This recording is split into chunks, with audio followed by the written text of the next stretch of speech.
All right, so let's talk a little bit about the difference between paid and organic search.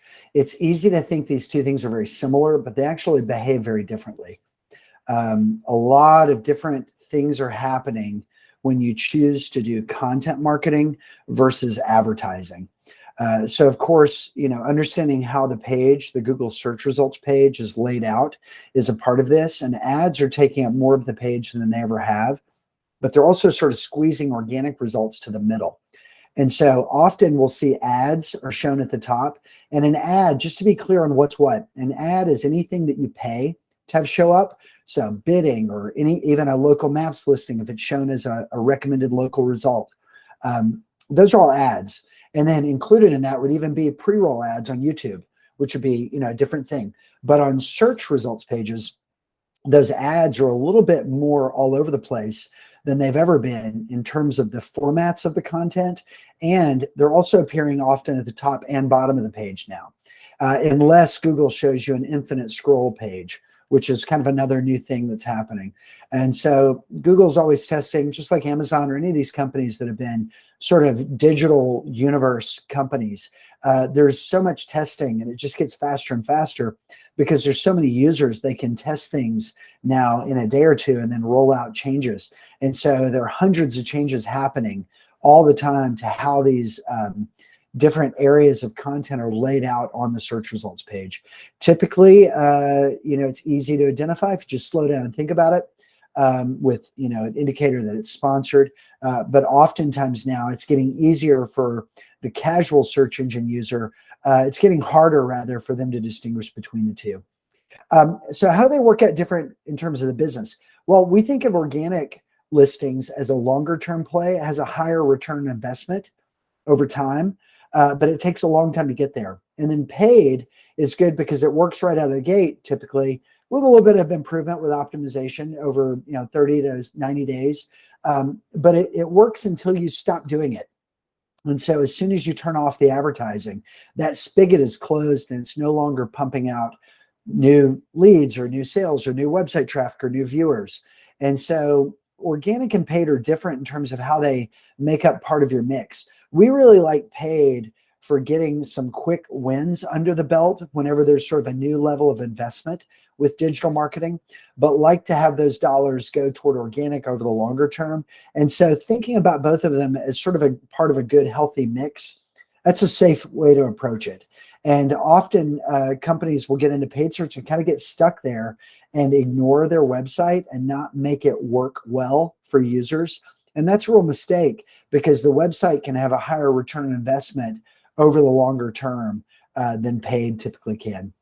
All right, so by definition, paid is you pay for results, and organic you have to earn. That earning is done through building up the base of content on your website and the value and quality of your website experience and how well it works for search engines, like how fast the pages are, building that up over time.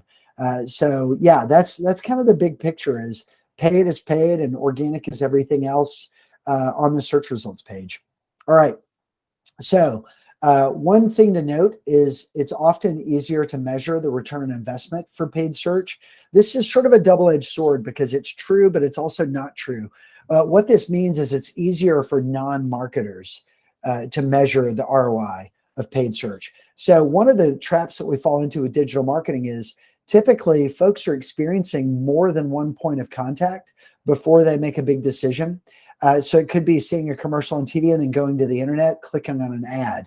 Well, was it the TV commercial or was it the ad? The answer was both. And so attributing sales and business activity to the right sources is really important.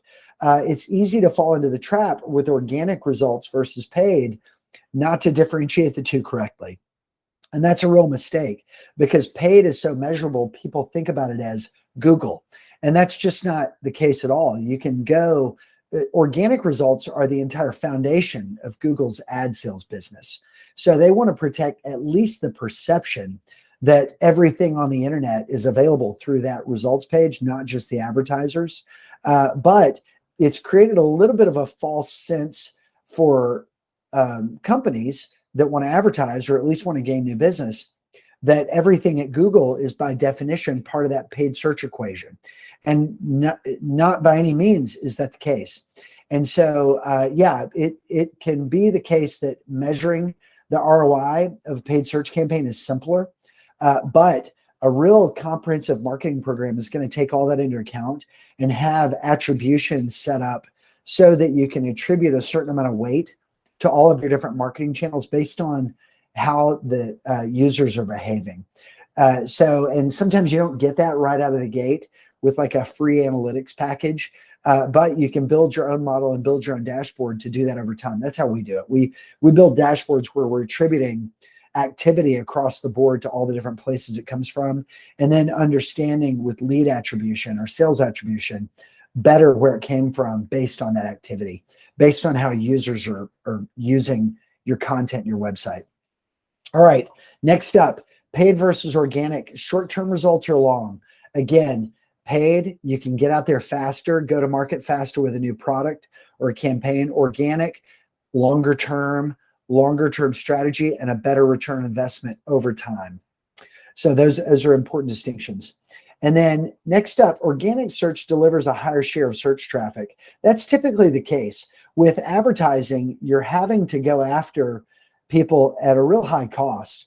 But if someone's searching for your brand or they're in your market and searching for exactly what you offer, you can get even more of the real estate on the search results page. So the way these channels behave is very different in terms of even just the real estate on the page. With paid, you're limited to going after some of the searches for a particular keyword. You're not even typically able to bid and just dominate and have all of them, not if it's an active service in a pretty sizable market where a lot of people are going to be bidding.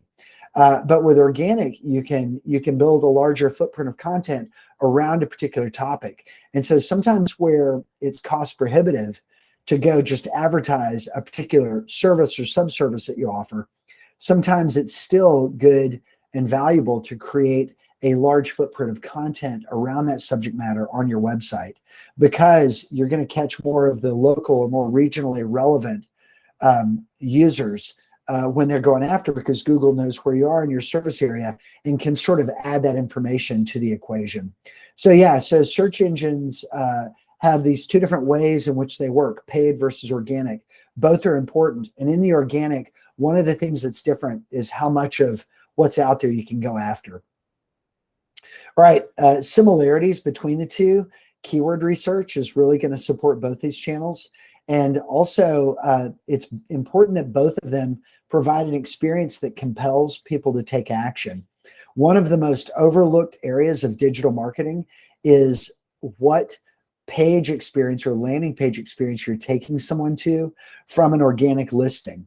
For the last 10, 15 years, we've been doing a good job in digital marketing with thinking about paid clicks, so paid ad clicks, users going to a landing page.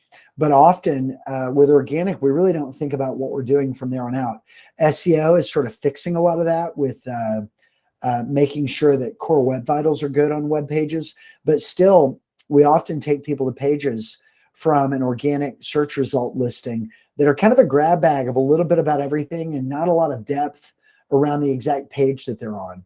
So deeper pages with more content are good for organic listings. And often Google will prioritize those pages that are deep around a particular subject matter higher than they do entire companies that have a broader footprint of services but don't have as much depth of content around that one particular service. So that's a real good takeaway from this section of this page. And then at the end of the day, which should we do? The answer is both. They both serve different purposes. They're good at different times of year for different reasons, for different services or different things that you're doing, different products that you offer. But overlooking organic in favor of paid is a real misstep because it can have a better return on investment over the long haul. All right. Hope this has been helpful. We'll see you on the next one.